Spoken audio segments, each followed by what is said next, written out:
Sejam bem-vindos ao NCP Conecta 2026, edição especial Expogenética. Lembrando que a Expogenética começa para a NCP uma semana antes, são 5 podcasts que nós estamos gravando, né? Cada assunto desse vai ser também discutido na mesa redonda no dia 14, sexta-feira, né? Nós teremos 4 palestras no nosso seminário e nós vamos congregar todos esses assuntos numa grande mesa redonda, um bate-papo, uma discussão a respeito de todos esses temas extremamente relevantes para a pecuária, para o melhoramento genético e atualmente sendo discutido aí nessas pautas que nós estamos traçando.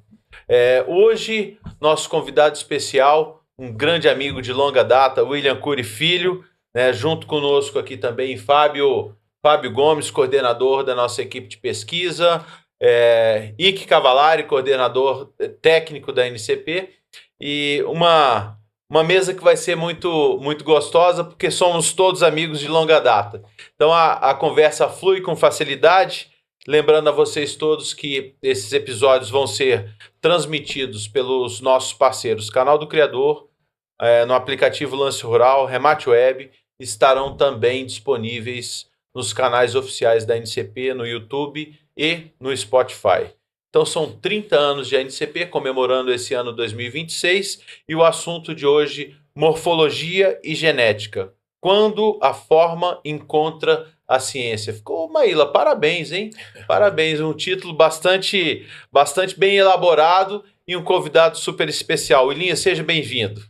Muito obrigado, Cris. Bom estar aqui também contigo, Fábio, Ike. Realmente aqui estamos entre amigos e tenho certeza que vai ser um bate-papo muito bacana. Bom, o William, o pedigree dele aqui é extenso, então eu vou ler. O William é diretor da Brasil com Z desde 2004, zootecnista pela Universidade de Marília, especialista em julgamentos pela FASU Uberaba, mestre em produção e qualidade pela USP Pirassununga, doutor em produção animal Unesp Jabuticabal, jurado efetivo da ABCZ, ABCGIL, ABCSG, ABCC e ABA. E o mais importante, Cris, filho do grande criador William Cury. Pronto. Agora tá. Genética aí. E também criador, né? Criador também. Nasci no meio disso e também agora, né, junto com a família, também já com um rebanho à parte aí, também selecionando a e raça dando dela. Progresso genético, né? O Thiago já tá na história também, né? Opa, o Thiago aí já tá cursando zootecnia na USP de Pirassununga e tá seguindo aí esse legado aí da família, coisa boa. É isso aí. E a Naomi também é zootecnista, né? Pois então é. a família tá Totalmente direcionada pro melhoramento genético e a produção. Família do setor, né? Todo integral. Bom, Willinho, vamos começar com a base, né? Como é que foi a história, né, da morfologia, a importância da morfologia que a gente conhece desde lá atrás das pistas de julgamento, quando começou, você não tinha outra maneira de comparar animais, a importância dessa avaliação visual para o início do melhoramento genético, né, para o processo de seleção, de escolher os pais das próximas gerações, né, e como isso evoluiu. Conta pra gente um pouquinho disso aí. Bom, vamos lá. As avaliações visuais são as ferramentas mais antigas utilizadas pelo homem, né, como critério de seleção. Pensando na evolução, houve um tempo em que as pistas de julgamento eram a grande referência, né, em termos de genética, e os grandes campeões eram disputados pelas centrais. Uhum. E até, né, evoluímos para metodologias de avaliação visual aplicáveis em programas de melhoramento genético. Então a coisa foi evoluindo em termos de um olho avaliando os animais de maneira subjetiva, até a gente colocar mais objetividade com metodologias hoje com reconhecimento científico, né, e já publicadas em congressos mundiais de genética e em revistas especializadas da área de melhoramento animal. Então essa evolução veio lá desde as primeiras importações no caso do Brasil, mas essa história é muito antiga no mundo inteiro, né? das pistas de julgamento e a importância que teve na escolha dos animais, como eu disse, no processo de seleção, pais das próximas gerações, né? E hoje, sem dúvida nenhuma, um conjunto de ferramentas que nos possibilita ter uma vantagem muito grande, né? Uma acurácia, nos permite não errar, né? Ou errar menos a hora que a gente junta a avaliação morfológica com a avaliação genética e com os dados da avaliação morfológica inseridos dentro, né, da régua de DEPS aí, dos programas de melhoramento. Então fica bastante interessante a hora que você olha toda essa régua de DEPS e toma as suas decisões na propriedade, né, Ike? Então vamos começar a te apertar, né, Linha? Vamos lá. Perguntar. Não, vamos começar do começo. Assim, você olhando o animal, né? Que informações você pode tirar dele, sabe? No olho, quanto à produção, reprodução? Olha lá, né? Como a gente disse, existem informações empíricas aí com selecionadores bastante experientes que são importantes, mas a partir do momento que a gente evolui uma metodologia, e aí a gente vai falar do EPMURAS, que talvez seja a mais completa, e nasceu já a partir da experiência que nós tínhamos com julgamentos em pistas, com a experiência já de acompanhar as avaliações que a ABCZ também já impunha com metodologias como DERAS, depois a evolução com PRAS, e no meu mestrado eu pude ter um contato com as avaliações de CPM, que já geravam avaliações genéticas. Aí nós sentimos que existia a possibilidade de nós juntarmos essas coisas, Rick, e temos uma metodologia mais completa para avaliar características relacionadas à carcaça, mas também características relacionadas à funcionalidade e padrão racial. Aí nasceu o EPMURAS, que hoje já permite, na régua de DEPS da NCP, que nós tenhamos dados de estrutura, precocidade e musculosidade, que ajudam demais, Cris, a nós avaliarmos o biotipo, porque a gente pode ter animais com um determinado desempenho, mas às vezes não com o biotipo apropriado a determinado sistema de produção, né? Vamos pensar que o biotipo de um corredor de 100 metros é muito diferente do biotipo do maratonista. Então, talvez o biotipo de alguém que selecione pasto num ambiente restritivo deva ser um pouco distinto daquele que tem um aporte nutricional maior.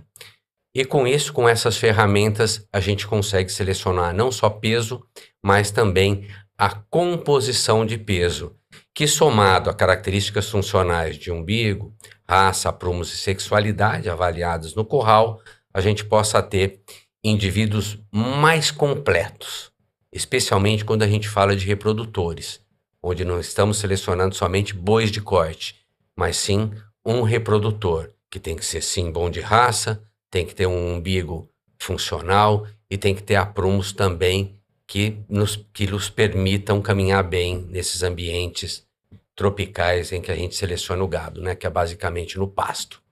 É interessante que você falou de algo que desde que a gente entra na faculdade de zootecnia, a gente escuta, né? Não existe receita de bolo, né? Então, cada desafio, cada projeto, cada fazenda tem suas características, né?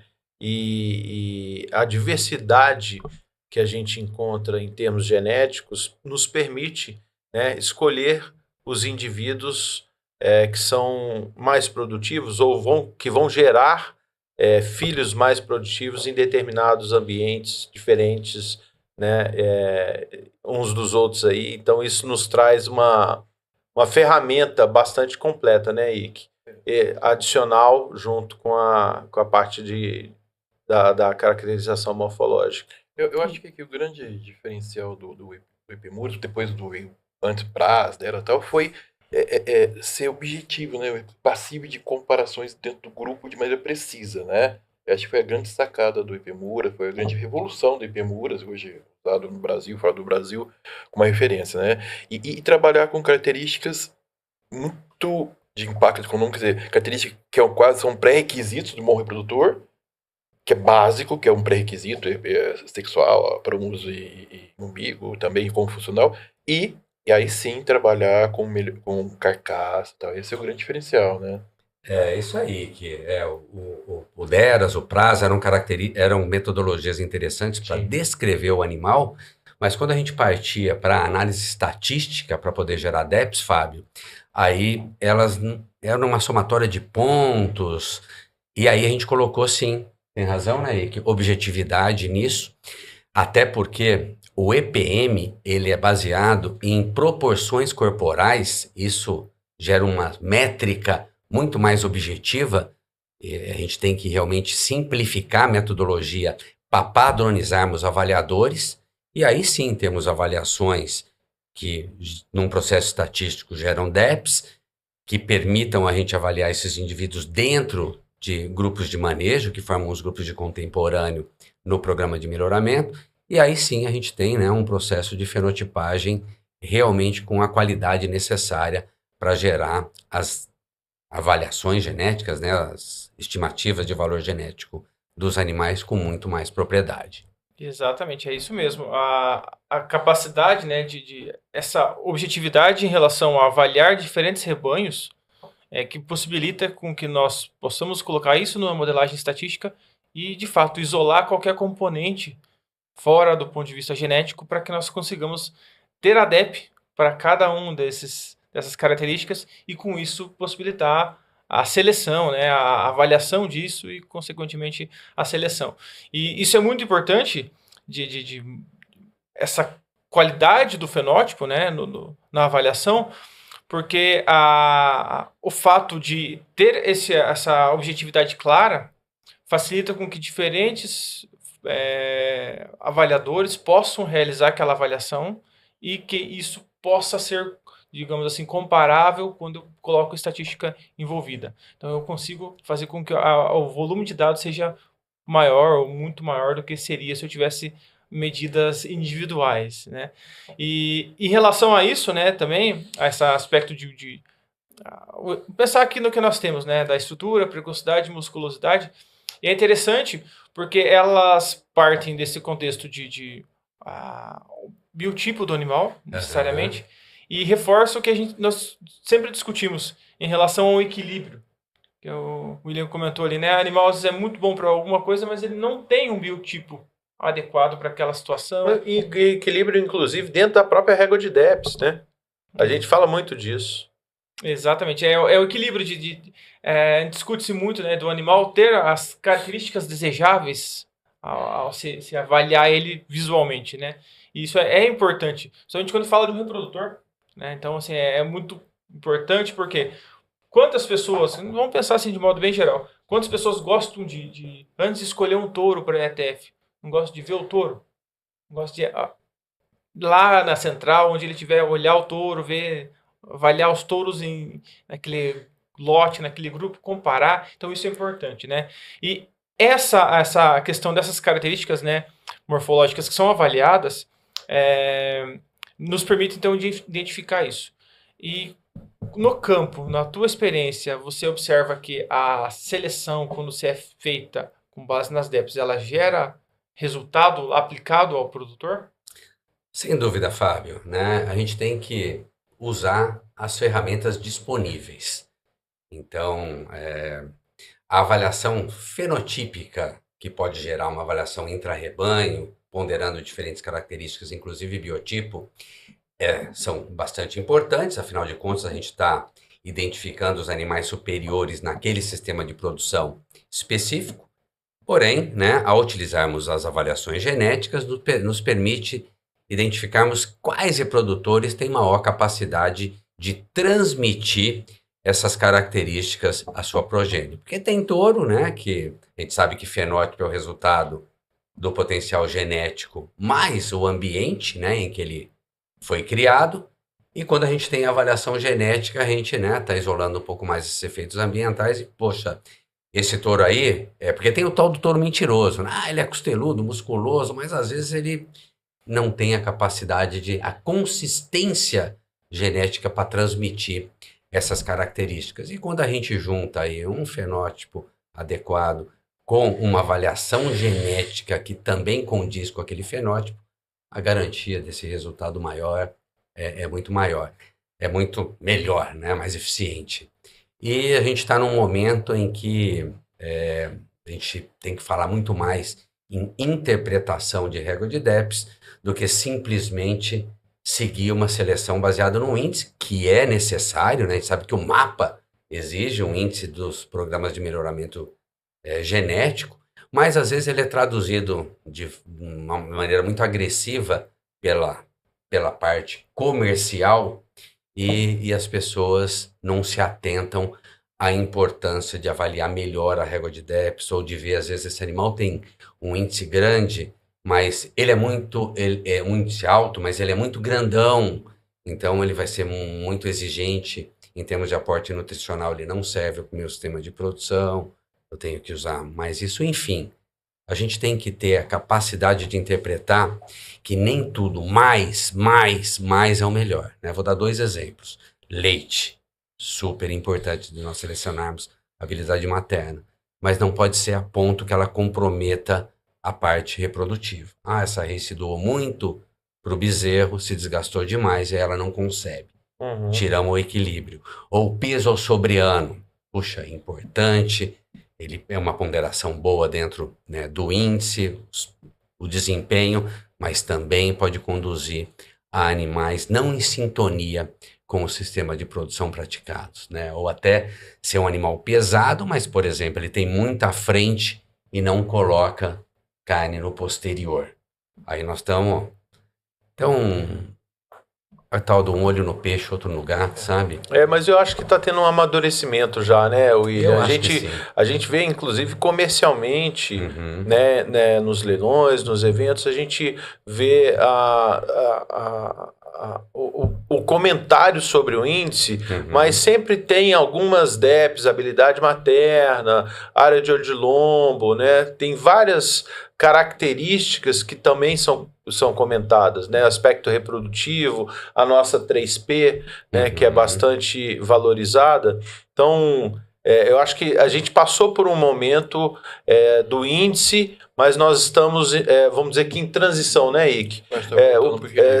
Eu acho que o pessoal tem observado exatamente isso, né? A importância do equilíbrio dessa régua, né? E, consequentemente, também o equilíbrio no visual e na análise da régua de DEPS, né? Isso tem sido bastante comentado, né? Foi do extremo ao outro, né? Antes era só o visual, aí supervalorizaram as avaliações, agora vai voltar. Cris, antes de a gente falar um pouquinho da consequência e a importância da avaliação, eu acho esse momento importante, Olinho, eu só vou voltar um ponto na coleta de informações, Cris. A gente falou que é objetivo, tá? Mas na verdade era uma pontuação relativa, né? E aí muitas pessoas têm dúvida, sabe? A referência é o grupo de contemporâneos ou a referência é um animal ideal, né? Eu acho que True type. True type, Ótima pergunta. Eu acho que Ótima pergunta. O Epimuras a gente pode usar em 2 momentos distintos. A avaliação relativa ao grupo de manejo, né? Onde a gente vai buscar uma distribuição próxima da curva de Gauss, né, de uma curva normal, como acontece em qualquer característica, uma variável contínua, como peso, né, enfim, idade ao primeiro parto, enfim, qualquer característica, e a avaliação descritiva, que essa sim é baseada num true type da raça, ok? Então, 2 momentos, avaliação relativa, feita a desmama e sobreano, coletando dados para o programa de melhoramento. No grupo de manejo. No grupo de manejo. Como qualquer outra característica. Como qualquer outra característica, né? Aí passando por... E a importância, né? Do grupo de manejo é o mais importante, a base, né, de um programa de melhoramento genético. É coletar dados, né, com grupos de manejo bem informados. E a avaliação descritiva que a gente usa, por exemplo, num acasalamento dirigido, onde a gente está trabalhando já com matrizes, né, multíparas, primíparas, enfim, matrizes de diferentes idades, onde a partir de uma referência de morfológica, a gente faz a descrição como um retrato falado do animal e aí trabalha essa informação morfológica para melhorar o acasalamento dirigido. Por exemplo, a gente faz isso já com as DEPs, né? Otimiza pelo índice, mas muito mais do que otimizar pelo índice, eu, por exemplo, faço um balanço naquilo que eu quero trabalhando com filtros. Eu quero o mínimo de MGTE tal, mas eu quero habilidade materna o mínimo de tal também, quero o peso ao nascer o máximo de tal, e aí a gente vai montando, né, a precocidade e musculosidade, não abrimos mão, só até top X aí para... E aí eu tenho ainda informações, essa vaca aí tem uma garupa um pouco mais inclinada, preciso corrigir garupa. É uma reis um pouco mais levantada, preciso colocar mais profundidade de costelas nela. Aí é uma reis que precisa de um pouco mais de lapidação na parte de caracterização racial, em formato de crânio, saída de chifre, e aí a gente trabalha tudo isso de forma complementar. Usando uma vez mais, a gente tem que ter capacidade de interpretar e usar as ferramentas de maneira adequada. Eu acho que é essa o grande mérito aí do consultor. E uma vez mais, só caindo na história do mercado, o que acontece para o mercado?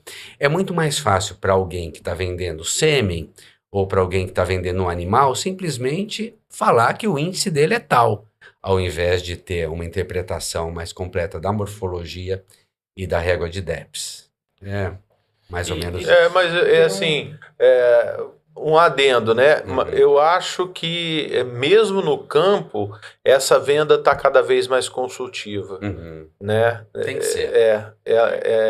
A gente tem tido, né, Fábio? Você tem andado aí nas centrais, a gente tem tido um relacionamento muito grande com as equipes técnicas, comerciais, e a gente enxerga essa preocupação dessa venda consultiva. Mas aí, Cris, cabe então do cliente, né, ou produtor de gado de corte, ou quem trabalha com a pecuária seletiva, compreender mais esse bate-papo, acho que é bom para isso, e aí ele vai demandar isso de quem está vendendo sêmen, de quem está vendendo touro, de quem... Então, essa iniciativa da NCP Conecta eu acho muito bacana aí para poder difundir mais informação mesmo, e o cliente nosso... Esse bate-papo que eu falei no podcast anterior, esse bate-papo nosso, descomplicando o melhoramento, né? Que parafraseando aí o Descomplica Naomi, olha aí. Né? Porque a gente já tinha falado do Descomplicando o Melhoramento, já existia, mas muito bom e importante, né? Super. Tornar útil a informação, né? E esse comentário do William tem 2 pontos interessantes, né? Primeiro que a questão ali, vamos pensar dessa régua de DEPS, da avaliação, do processo como um todo. Enfatiza a seguinte informação. O touro lá que ele sugeriu que ele tem um aspecto morfológico, mas ele não reflete aquilo na prole. E aí entra a qualidade do fenótipo, coletado em grupos específicos, embora, exatamente o que nós falamos, ele não é uma medida de fato Objetivo. Ela tem uma subjetividade, mas ela dentro dessas ela que tem maior objetividade. Sim. Parece contraditório, mas é isso mesmo. Mas olha só para... É aí que a gente deve fazer, né, treinamentos de equipe, porque a subjetividade aqui não é igual o Imetro, vai lá, afere a balança e tá tudo certo. Aqui a gente tem que calibrar os olhos do avaliador, mas com uma metodologia simples de ser assimilada, e depois a gente ainda faz a prova dos 9 com o avaliador, Fábio. O Wiki já participou muito disso. A gente tá falando com o Wiki aí, que é um cara que tem um know-how nessa história muito grande, e desde do desenvolvimento, né, do EPMURAS, a gente troca muita ideia, porque estão falando isso de 20 e poucos anos atrás, né, Ike? Então... Vocês estão velhos, hein? Mas perdão te interromper, Fábio, segue aí. Mas é interessante porque a qualidade do fenótipo, ela é tão expressiva, né, vamos dizer assim, que nós conseguimos identificar o touro, o animal lá, que ele tem o fenótipo, que se fosse fazer só a seleção por aspecto visual, ele seria o escolhido. Mas, na verdade, no programa, o que nós queremos? Avaliar a qualidade dele como pai ou mãe. A capacidade da prole. Sim. E aí é que nós entramos, fazemos a avaliação e conseguimos falar, não, esse, como o William falou, é um animal mentiroso, né? Tem um fenótipo, mas não é expresso. Então aí nós conseguimos elencar isso e calcular e adequar esse valor. E é importante, né, e também é outro segundo ponto, realmente, né, o uso da informação. É uma preocupação nossa que os nossos associados, nossos consultores, né, eles usem a informação de modo correto. Entendendo que nós temos uma gama grande de DEPs e elas têm que ser utilizadas de acordo com cada cenário. Então, cenários específicos, as DEPs têm que ser ajustadas e adequadas para aquela situação. Uhum. E reforçando, né, nós já comentamos na live, enfim, mas reforçando também o que o William comentou ali do leite, né? É importante também, nós temos a preocupação de que as pessoas também entendam o que significam as nossas DEPs, interpretar as DEPs. Uhum. Então, assim, há confundimento e reforçando. Vale a pena reforçar aquela mensagem do leite. Eu acho que é um exemplo bom. Exatamente. A questão do maternal, né? Que a gente fala muito maternal. E aí o que comumente se escuta, né? O leite. Qual que é o leite lá? Vaca tem maternal de 10 kg de leite. Não, é 10 kg de bezerro. Uhum. É 10 kg de bezerro. É onde dá pra medir, né, Fábio? Ninguém tá ordenhando vaca. Exatamente. É uma coisa que nós percebemos, mas, né? Comumente, não, tem 8 kg de leite, né? É assim que se fala comumente. E o maternal não é leite só. Ele tem o leite lá, mas ele é uma porcentagem, né? Uma parte. Envolve outros fatores junto a isso. Então, nós não mensuramos leite. Como é que nós vamos avaliar a DEP se não temos fenótipo de leite, né? Esse é um ponto. É um fenótipo indicador que aquela vaca ali tá bem, mas que ela zela bem do bezerro dela, né, também. Enfim, é um conjunto realmente de características que vão expressar o melhor desempenho do bezerro numa idade jovem, né? Exatamente. E assim, é interessante, né? Até o William comentou do leite, né? Já saímos um pouquinho. Mas é importante trabalhar com as características, né, de modo correto, porque elas são associadas, elas são correlacionadas. Agora você entrou num ponto importante, né? Para a gente falar da metodologia, então, do que a gente tem de régua de morfologia na régua de DEPS, primeiro vamos entender o que é estrutura, precocidade e musculosidade, que estrutura é basicamente um frame no olho, é o tamanho. Precocidade, a relação entre profundidade de costelas e vazio substernal ou altura de membros, que tem tudo a ver com curva de crescimento mais precoce, com biotipo mais precoce. E a terceira dimensão no desenho é a musculosidade, onde a gente vai avaliar a cobertura de musculatura na paleta, linha dorso-lombar e posterior, dando a terceira dimensão ao desenho. E com isso a gente tem, então, baseado em proporções corporais, de uma forma mais objetiva, o biotipo do animal. Primeiro ponto importante, e essas características são transmissíveis? Sim, tem uma herdabilidade média alta, inclusive superando a própria herdabilidade do peso, que responde bem. Por quê? Por que ela tem uma herdabilidade alta, né, Fábio? Porque tem uma variabilidade grande dentro da raça. E a gente sabe que a herdabilidade também está em função de variabilidade. Então, tem animais de pouca costela, de muita costela, menos amplo, né? Menos musculoso, mais amplo, maiores e menores. E com isso a gente consegue, então, que os animais de melhor avaliação para essas características, a gente tem uma boa resposta no rebanho. O resultado de quem usa as avaliações morfológicas é um rebanho com variabilidade de pais, né? Variabilidade genética, conduzindo para um biotipo muito semelhante, de acordo com os objetivos, com o sistema de produção daquele criador. Um outro ponto que o Fábio abordou agora, e a relação dessas características com as demais avaliadas pelo programa? Por exemplo, com ultrassonografia de carcaça, que as pessoas falam, mas eu vou medir de forma objetiva o ultrassom e avaliação morfológica. Não, elas são complementares. E existe uma correlação alta. Por exemplo, o que a gente chama de precocidade, biotipo precoce, tem uma correlação alta com acabamento, espessura de gordura subcutânea. Que é legal. O que a gente chama de musculosidade tem uma correlação legal também com área de olho de lombo. Mas, por exemplo, área de olho de lombo, o animal grandão, ele vai ter área de olho de lombo grande. E não necessariamente ele é do biotipo adequado. Então, o que a gente fala é que essas características são complementares.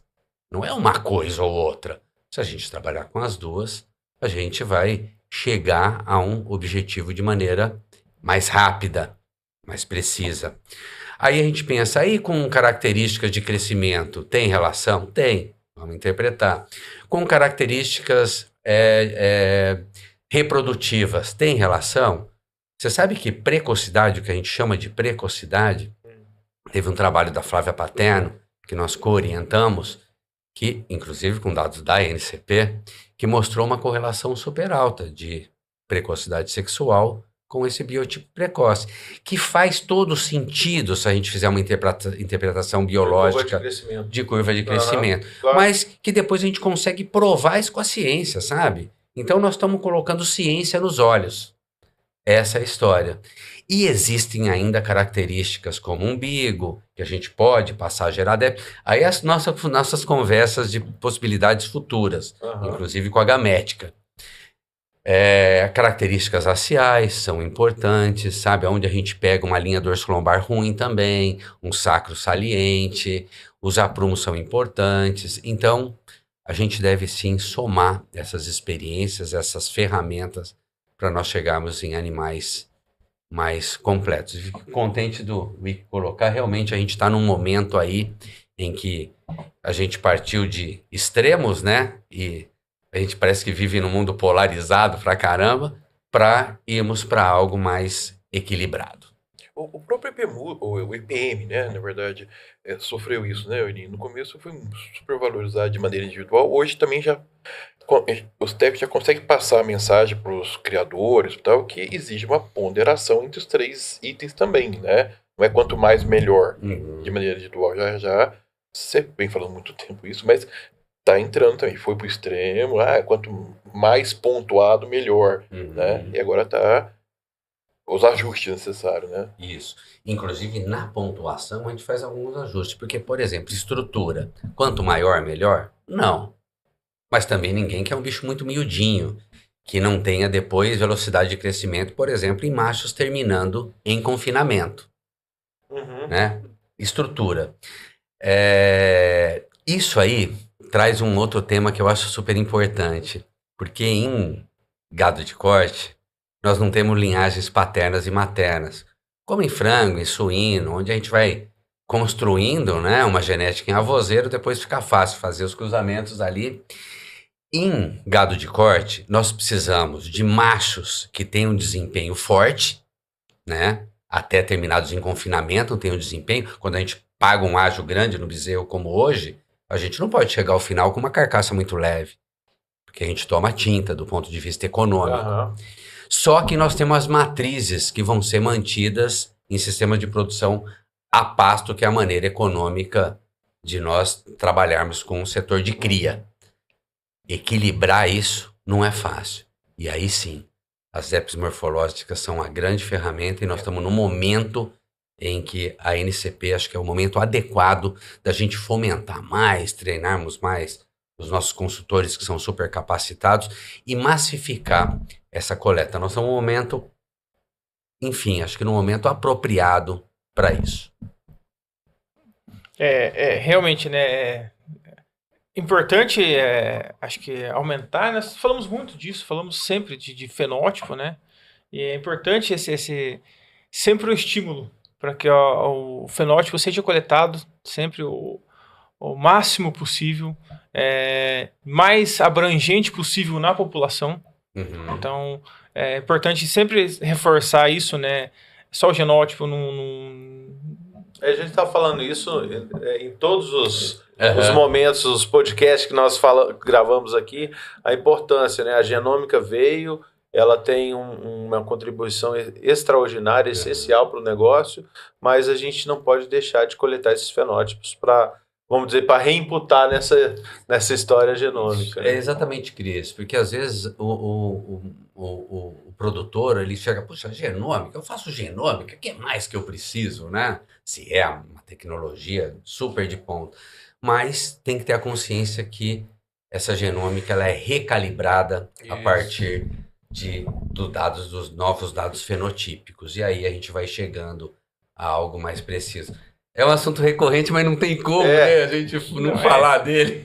Todas as vezes nós temos que abordamos porque ele é, assim, o máximo de necessidade Sim. programa de melhoramento é fenótipo de qualidade, né? Uhum. E, de fato, né, a cada nova avaliação, a cada novo processamento, tem uma recalibração de tudo isso. Os modelos são novos, tudo é novo em relação àquela avaliação. E quando o criador tem genótipo dos animais, mas não tem fenótipo, ele fica, eu chamo, né, ele fica à mercê do fenótipo dos outros. Porque é o fenótipo de quem coleta o fenótipo que vai calibrar os marcadores moleculares para fazer a predição desses animais. Então ele fica dependente disso, né? Então é importante essa coleta, né? Tornar isso mais abrangente, né? E em relação a predizer as DEPs, o que se pensa em relação a aplicar essas DEPs nos rebanhos comercialmente? A utilização disso do ponto de vista prático. Olha, do ponto de vista prático, ela tem que ser interpretada junto com as demais DEPs, buscando, uma vez mais, o biotipo mais adequado para o objetivo e sistema de produção específico de cada criador. É esse o ponto. Então, a gente faz isso bastante, sabe? Estamos elencando aí os touros para trabalharmos nessa estação de monta. Vamos interpretar as avaliações genéticas, vamos olhar para os animais, e aí a cada cliente que tem um objetivo específico. Porque o que tem acontecido também aí na pecuária seletiva, quando você quer otimizar só o índice genético, muita gente tem perdido em aproveitamento de touro, sabe? Mas por quê?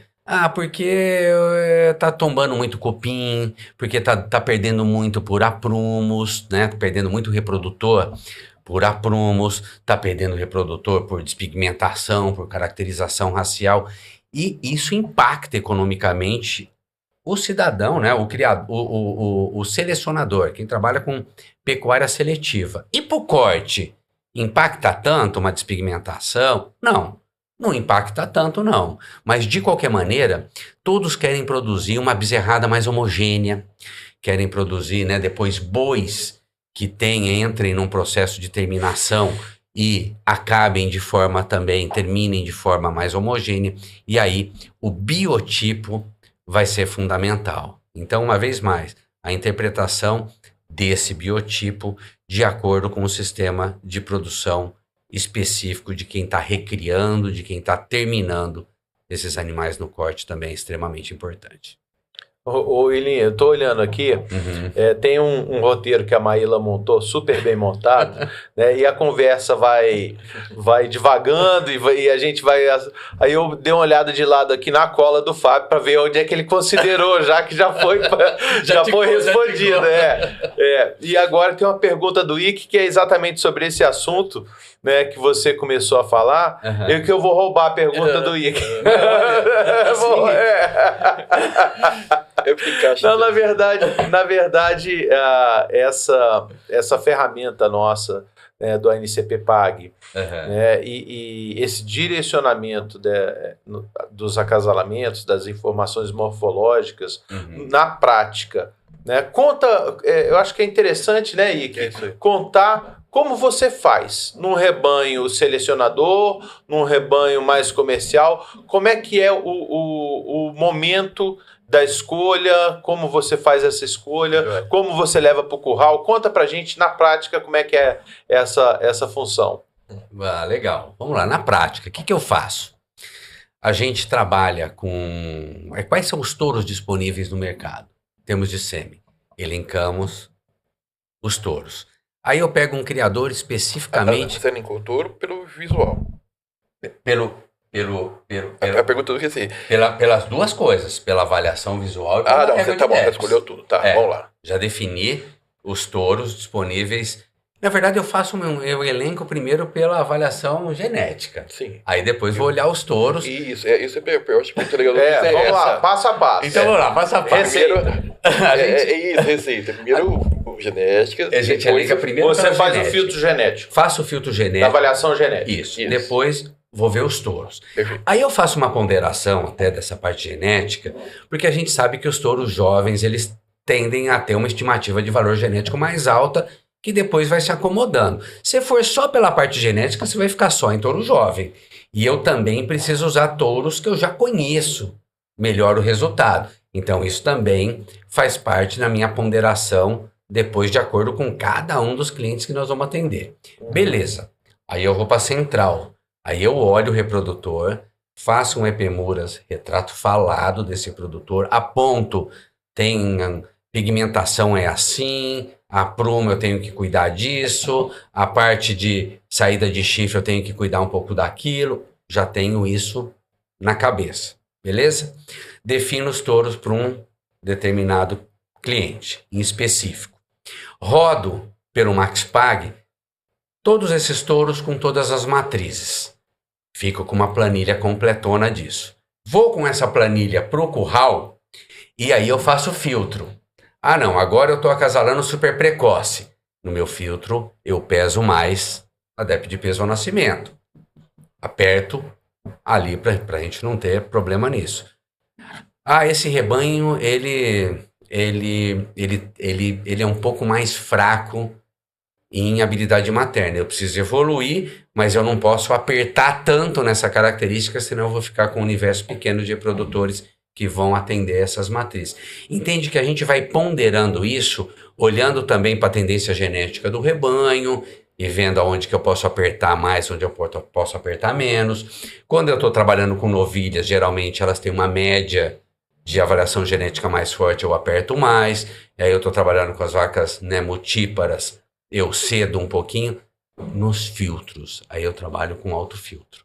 Entende que eu tenho todas as opções, todos os touros rodando com aquela matriz e depois com os filtros eu quero ver quem atende a cada uma delas. Mas aí eu tenho um touro que maximiza mais, otimiza mais o MGTE de uma matriz, porque eu ranqueio por isso, mas ele não atende na parte morfológica.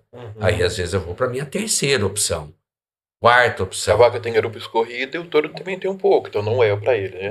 Não é para ele. Ele Esse pode detalhe, ser até o que vai otimizar mais o valor genético. Sim, sim. Mas eu quero construir um rebanho. O que a gente chama de gestão genética, que acho que foi um termo também que a gente meio que lançou ali, hoje muita gente tem usado, a gente arquiteta um rebanho.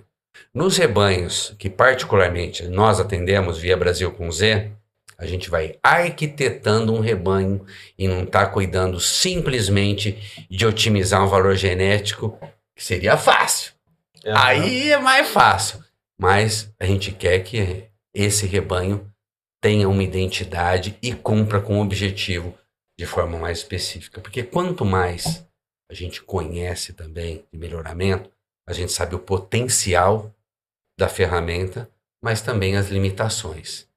Se a gente tem, né, um olho nos números, um outro olho no curral, eu acho que a gente consegue usar tudo isso de maneira mais otimizada. E que bacana que a gente vê que acho que hoje o mercado está olhando mais para esse equilíbrio, que nós já, né, Cris, também de longa, a gente sabe falar isso há muito tempo. Exato. Aproveitando um gancho da sua fala aí, inclusive das ferramentas, a evolução, né, das próprias ferramentas da NCP, né? Você falou aí do programa do MaxPag, que era o programa antigo da NCP, né? Hoje o NCP Pag, que a gente utiliza, e a evolução da ferramenta, né? Você que utiliza todos os dias, você consegue comentar para a gente aí essa evolução, né? Essa facilidade. Esse novo programa de acasalamento dirigido, ele ficou muito bacana, tá? Eu acho que tá muito legal de usar. Eu sou, né, como usuário do programa. Do NCP Pag. Do NCP Pag, o NCP Pag ficou muito legal, ficou muito bacana mesmo.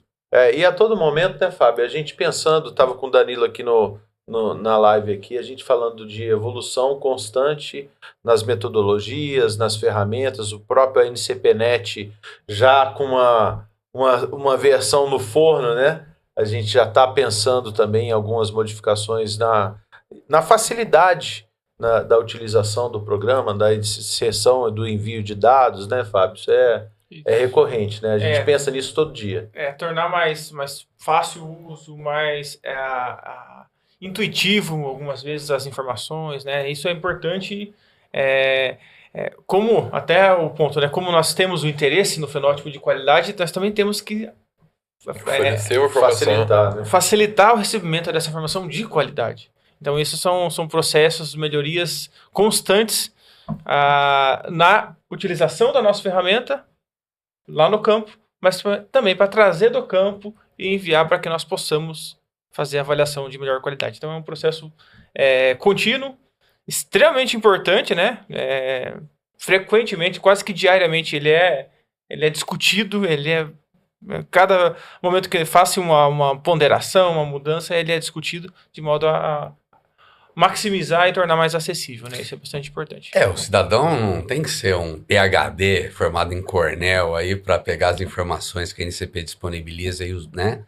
Eu acho que essa preocupação da NCP em realmente ter, desde o layout até a usabilidade da NCPNet, ser melhor como experiência para o criador, eu acho fundamental e é bom, eu que busco os relatórios aí sempre e ajudo o criador a interpretar, a gente tem sentido essa evolução. Inclusive, não só no Brasil, né? Eu estava discutindo hoje de manhã com o Ike o fluxo das informações que vem, porque hoje você sabe que nós somos um programa oficial da Sozebu Bolívia, da MCC no México, da Sozebu Colômbia, né? Então nós estamos aí com 3 países extremamente importantes, né? E cada um tem uma característica que a gente precisa adaptar, Fábio, o banco de dados, adaptar o nosso programa de recebimento de dados, para a gente poder voltar para os criadores de uma maneira mais assertiva. E você acompanha todos esses 3 países de perto, né? E uma grande conquista para a gente trazer esses contratos, né, oficiais aí com entidades tão renomadas, com rebanhos tão importantes aí na América Latina, de uma maneira geral. E a gente estava discutindo hoje exatamente isso, né, Ike? O fluxo de informações. Exatamente. Tentar o máximo possível fazer com que os criadores colaborem, né, na coleta de qualidade, com fluxo contínuo, né, sem estresse na hora de preencher os cadastros, né? E os filtros, né? O Fábio tem cuidado muito com as partes de filtro e a devolução, sabe? Também as pendências para o criador poder corrigir, né? E tem um ponto, né, que esses países têm as especificidades, né, em relação também a características, enfim, mas tudo isso é importante porque tudo isso motiva, na verdade é um empurrão, né, para melhorias frequentes em todas as ferramentas que Eu como consultor, Fábio, eu fico super contente, né, em poder, né, ter informação de qualidade para tomada de decisão nesses diferentes países que nós não tínhamos avaliação genética. Eles estão partindo do básico da importância. A Bolívia estava mais adiantada, por estar mais perto do Brasil, né, mas quando a gente pega México e Colômbia, a turma está aprendendo ainda a formar grupo de manejo e colocar, né, então coletar esses dados com a qualidade que nós precisamos. E outro ponto importante é que nesses países a genética de campo ela está mais próxima da genética de pista.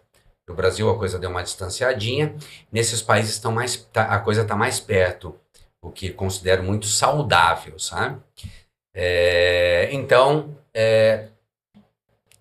eles têm uma preocupação maior ainda com a morfologia, porque o Brasil tem uma população gigante de Nelore, com uma variabilidade grande, e é bom de a gente apontar, não, agora tá claro que o norte é esse. Falando do Nelore especificamente, ela vai responder. Nas demais raças também tem bancos de dados cada vez mais robustos, que não se compara ainda nos zebuínos à robustez que nós temos no banco de dados do Nelore. Mas a gente não pode perder essa mão de pista com o campo, nesses países onde a pista ainda é uma referência mais forte do que no Brasil para quem está produzindo touros melhoradores a campo. E mesmo aqui no Brasil, eu acabo de voltar de julgar uma exposição em Macaé, no Rio de Janeiro, e estava até assim, Cris, poxa, eu tenho julgado outras raças, tenho julgado Luzerá, Cindy, Brahma, o próprio Gileteiro, mas enfim, Tabapuã, julgado, e estava julgando um pouco menos Nelore, porque eu achei que distanciou um pouco, E a gente sempre trabalhou por um biotipo mais precoce aí que dentro da pista. Mas eu tive, assim, a grata surpresa de, naquele universo de pista de Macaé, conseguir elencar animais que fizeram um grande campeonato de fêmeas como de machos, conseguindo conduzir para um biotipo que a gente tem a certeza de que vai aproximar mais esses universos. Mas volto a dizer, isso é importante aqui no Brasil, que essas conversas tenham mais ambientes de discussão, entre aspas, né? E nesses outros países, considero ainda hoje mais importante, porque as populações não são muito grandes e se a coisa for conduzida de maneira equivocada, fica mais difícil E estão passando pelo retomar. momento de transição, né? Exatamente adicionando a avaliação morfológica a toda a parte da avaliação genética, né, William? No momento de transição que seria o Brasil ali de 2006, ali 2008, talvez. Eu tive a grata oportunidade de participar com Carlota lá do programa Legado. A gente falou bastante de NCP e falou desse momento de virada de chave do mercado, né? Na avaliação genética, ela já vinha há muito tempo, muitos anos, né? Imagina que em 88 foi fundado o PMGRN e depois em 96 a NCP. Mas 2006, 2008 foi talvez a época ali um pouco de virada de chave do mercado, buscar cada vez mais as avaliações, né? E você participou ativamente disso. Naquela época eu estava lá na ABS e a gente escolhendo touros, discutindo e etc. Foi um momento importante aí. Mas falando parafraseando o nosso mote desse ano, a NCP no passado, no presente e no futuro, né? Avaliações morfológicas, passado e presente nós falamos. E o futuro? O futuro com essa história de eu vou dar um gancho para você falar um pouco a respeito disso, que a gente conversa bastante, né? Então, fala para a gente um pouco dessa sua visão futura e a importância dessa avaliação morfológica para o melhoramento genético, para a pecuária sustentável. Cris, eu acho que qualquer segmento hoje que não usar bem a ferramenta IA, enfim, tá negando algo que não tem para onde fugir. Com a evolução de tecnologias como câmeras 2D, 3D e do próprio processo, né, de machine learning, deep learning, aí falando de inteligência artificial, é inevitável que muita coisa nessa área de fenotipagem aí a gente deva evoluir com a utilização de IA. Aí alguns ficam preocupados, né? Não, mas então vai substituir completamente o homem nessa história? Não, estamos meio longe disso ainda. Vamos ver até onde, né, podemos caminhar com um nível de detalhamento, vamos dizer assim, de interpretação de uma imagem por inteligência artificial. Mas, de qualquer maneira, vai ser uma forte aliada. Agora, não é fácil, porque é um ambiente hostil de coleta de dados, sabe? Com diferentes graus de luminosidade, de poeira, de sol, e do próprio fluxo de animais que precisa ter para essa... Mas, para dar um spoilerzinho aí, a gente está trabalhando nesses projetos e a gente acredita que vai ser uma grande ferramenta para o consultor. Não vai dispensar o consultor, mas vai ser uma ferramenta que ele vai usar. Coleta de informação, né? Mas não com conclusão, pelo menos a princípio, né? Conclusiva, ainda precisa do do olho, né? Coletar, eu acredito sim. A participação da IA vai ser fantástica, a qualidade da coleta da informação, né? Do EPM. A consistência da informação, mas a palavra harmonia, no sentido amplo dela, ainda... O logaritmo tem que trabalhar bastante para chegar que o olho humano consegue fazer, né? Muito detalhe, Rick, de pigmentação, dessa harmonia de conjunto. A gente consegue programar tudo isso, mas dá falta... eu acho que o técnico não vai ser dispensado tão rápido, né? Eu acho que sempre vai ter importância, assim, do técnico e E uma vez mais, ele tem que enxergar essas tecnologias como aliadas e não como inimiga. Porque negar, aí não vai dar bom. Talvez para algumas características, pontualmente, a IA seja mais consistente. Aham. Quando ela tem que dimensionar, aí sim, ela talvez tenha seja mais fácil de utilizar e de processar essa informação, né? Mas aí quando entra algum outro tipo de harmonização que depende do pensamento humano, aí começa a ainda falhar, né, de fato. Realmente. Ike, pra gente, nossa equipe lá de produção já deu o alerta amarelo ali no tempo de podcast. Pra gente ir do meio pro fim, né? As suas considerações finais aí. Não, eu acho que foi legal a nossa conversa, né? Mostrando que é possível, né, você apreciar o animal, olhar o animal, sem desprezar a variação genética, entendeu? É complementar. E por mais que as pessoas percebam isso, sabe, saibam disso, ainda havia, e menos agora, uma disputa, né? Olha o adepto e tal. E esse assunto já deveria ter sido superado um tempo, né? Uhum. Como você acabou de falar, são juntos, né? Eu acho que essa conversa, deixa claro que os dois são fundamentais, como complementos são fundamentais, né? Eu acho por aí. Fábio? Exatamente, que é importante porque a avaliação em si traz um parâmetro em relação à qualidade daquele, não precisa no touro, mas para aproveitar um touro, eu preciso que o touro tenha características pontuais, que agradem quem vai comprar, quem vai utilizar, e isso depende dessa avaliação também, né, de entender esse processo.